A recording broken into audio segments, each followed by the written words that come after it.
السلام عليكم يا شباب، اهلا بكم في حلقه جديده من جريد شوارع. معكم اسلام aka سامكس. Let's get started. بص يعني ايه، خلينا نبدا الموضوع من الحته دي.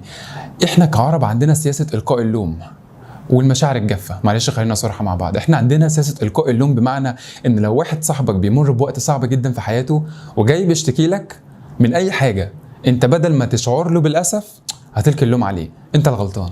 انا اتنصب عليا في 10000 جنيه، انت الغلطان. انا قلت لك من الاول الراجل ده مش كويس، انت اللي خليك انت ماشي بدماغك براحتك، هتلبس. صحيح ما قلتلكش، مش انا امبارح موبايلي وقع في قعده الحمام وللاسف اتحرق، خسرت 4000 جنيه. ازاي يا جدع وقع في قلب الكنيف؟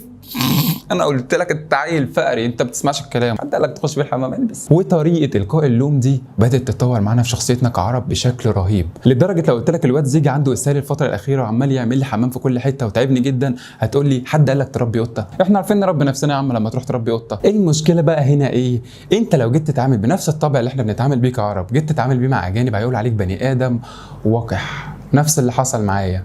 كان في واحده كنديه بتقول لي ان باباها ومامتها ماتوا من 10 سنين، فانا بطبعي عايز اخفف عنها، لان احنا متعودين كعرب لو معلش كلنا هنموت، كلنا هنموت وهنشوفهم. قلت لها كلنا هنموت وهتشوفي اهلك ان شاء الله. معرفش انا ازاي قلت كده، وقالت لي وات. اللي هو انا ازاي قلت كده؟ لا بجد يعني والله هي حاجه متاصله فيا. انا النهارده جاي اقول لك ان ما ينفعش انك تتعامل بالاسلوب ده ابدا ابدا. لازم يكون تفاعلاتك معاهم وعندك بص عندك كده احساس عالي جدا ومشاعر عاليه جدا وتعاطف عالي قوي في كلامك، لان هي دي فعلا ثقافتهم هناك وشخصيتهم. عشان كده لما بتشوف المواقف كلاب والحاجات كده في الافلام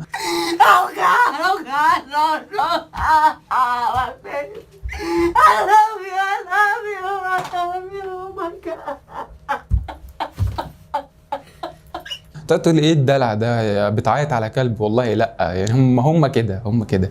فتعامل على اساس ثقافتهم مش ثقافتك. والنهارده جاي اديك الطريقه الصح اللي تتفاعل بيها مع كل مواقف الحياه، موت بقى، مرض، اي حاجه تتفاعل فيها صح. ازاي؟ Let's jump right in. نبدا نتفاعل مع السعاده والفرحه والجمال. المواقف السعيده في حزينه بس خليها بعدين، تمام. انا عودتك تحفظ ابدا. يبقى نخش على الجمله السحريه اللي نقدر نتفاعل بيها مع اي حاجه سعيده. What زائد A ورا. هي نطقها كده بالامريكي علشان التي بين حرفين متحركين فهتبقى دي ورا. واحد بيقول لك ايه المنظر الجامد ده؟ بص كده على المنظر الجامد ده، ورا beautiful view. انا عامل لك مفاجاه، مزيل عرق عشان الريحه ما تطلعش. ورا سربرايز. مالناش دعوه. ورا سربرايز. رحت اتجوز وكانت أسوأ تجربة في حياتي. What an experience. دخلت اكل في مطعم وكانت الخدمة زي الزفت. What a bad service. اوبس نسيت اطمن على صاحب المريض. What a shame. فكلمة what a بعدها اي حاجة انت عايز تقولها. اوصف بقى الحدث اللي انت قلته على طريقتك وعلى مزاجك زي ما انت بتقول بالعربي. What a fraud. Oh, what a heartbreak. What a dumb. What a cutie. What a cutie. What a cutie.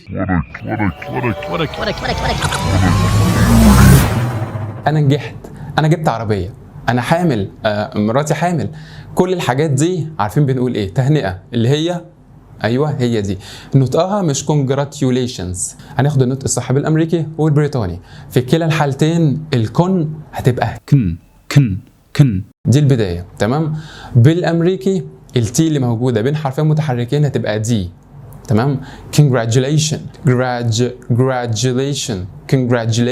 بالبريطاني هتبقى التي هنا هتبقى تشا، تمام. congratulation.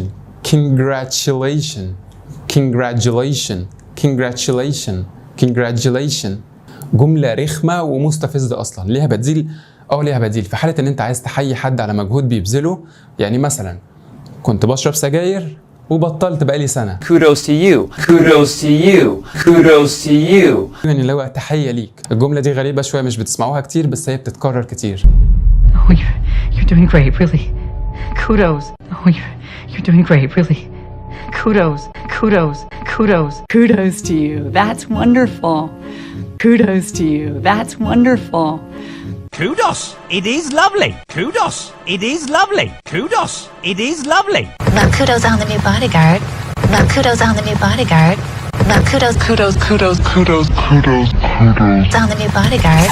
لو اول مره تتفرج عليا انا مش عايزك تحفظ اي حاجه، كل الكلام ده هتلاقيه تحت في الديسكريبشن محطوط، تتفرج على الحلقه مرتين ثلاثه وهتصم الحلقه اوعدك. من اكتر التفاعلات الشائعه جدا في المواقف الايجابيه، يعني مثلا حد جاب لك خبر حلو وعايز تقول له عاش عافيه، اللي هو خبر حلو، مثلا I got a new job، انا حصلت على وظيفه جديده، واو نايس ون، well done نايس ون، well done يعني خبر حلو احسنت. احفظ كمان التفاعل ده I got a new phone يعني انا جالي موبايل جديد.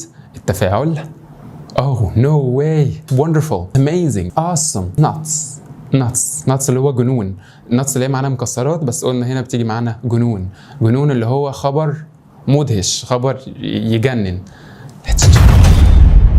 That's awesome. That's awesome. That's awesome. Oh, it's awesome. That's amazing. That's amazing news. No way. That's awesome. Yeah. No way. That's awesome. Yeah. No way that that's true. No way that that's true. That's insane. That's insane. No way, Ralph, that's great! No way, Ralph, that's great! Oh no, this is nuts. Oh no, this is nuts. Oh no, this is nuts. فرمل هنا لحد كده زي الفل. نيجي بقى ايه، ناخد التفاعلات الحزينه. التفاعلات الحزينه هنقسمها 2، تفاعلات على حاجات كبيره جدا، خسائر كبيره زي وفاه شخص او ان شخص يموت، او خساره صغيره زي خساره وظيفه، خساره فلوس. ناخد الاول الخسائر الكبيره. شخص مات، اشهر جمله بنقولها كعرب البقاء لله. اشهر جمله بيقولوها في امريكا My condolences. بص انسى كل الكلام، ما تحفظش غيرها، هتلاقيها متركبه في اي مشهد في اي فيلم في حاله وفاه. Let's go. My condolences. My condolences. My condolences. My condolences. My condolences. My condolences. My condolences. I came to offer our sincere condolences. I came to offer our sincere condolences. I came to offer our sincere condolences. I came to offer my condolences. I came to offer my condolences.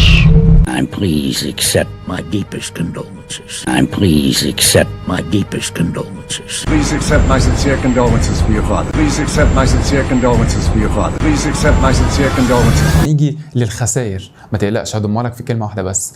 انت المفروض ان انت لو فتحت اي كتاب في الدنيا لتعليم الانجليزي هتلاقيه مكتوب فيه لحالات الخسائر، مثلا واحد عنده برد I hope you feel better soon، او واحد بيشتكي لك ان حالته الماديه دلوقتي صعبه I hope things get better، اتمنى ان الامور تمشي بشكل افضل معاك. الكلام ده تحس ان هو مش بيتحس، تحس ان الشخص بيأدي واجب وخلاص. لكن هنا بقى الجمله اللي انا بفضلها شخصيا واحساسها عالي جدا معاهم 4 كلمات بس. I'm here for you، انا هنا من اجلك. انت اصلا لما بتقول لحبيبتك مثلا وانت بتتكلم معاها انا جنبك في اي مشكله هي بتمر بيها، احساسها عالي جدا. الجمله دي بتحسسها بالامان بشكل كبير جدا، انا هنا جنبك، انا هنا جنبك. مش هتقول لها اتمنى ان الامور تسير على ما يرام. بالك بقى تاثير الجمله دي على اهل المشاعر اصلا. I'm here for you، how can I help، انا هنا جنبك ازاي اقدر اساعدك، او انا هنا جنبك ازاي اقدر اساعدك. احسن بكتير جدا من كل الهري الموجود في الكتب. Come on, I'm here for you, man. Come on, I'm here for you, man. Come on, I'm here for you, man. and I'm here for you. And I'm here for you. I'm here for you. I'm here for you. I'm here for you without any complications, okay? I'm here for you without any complications, okay? How can I help? How can I help? How can I help?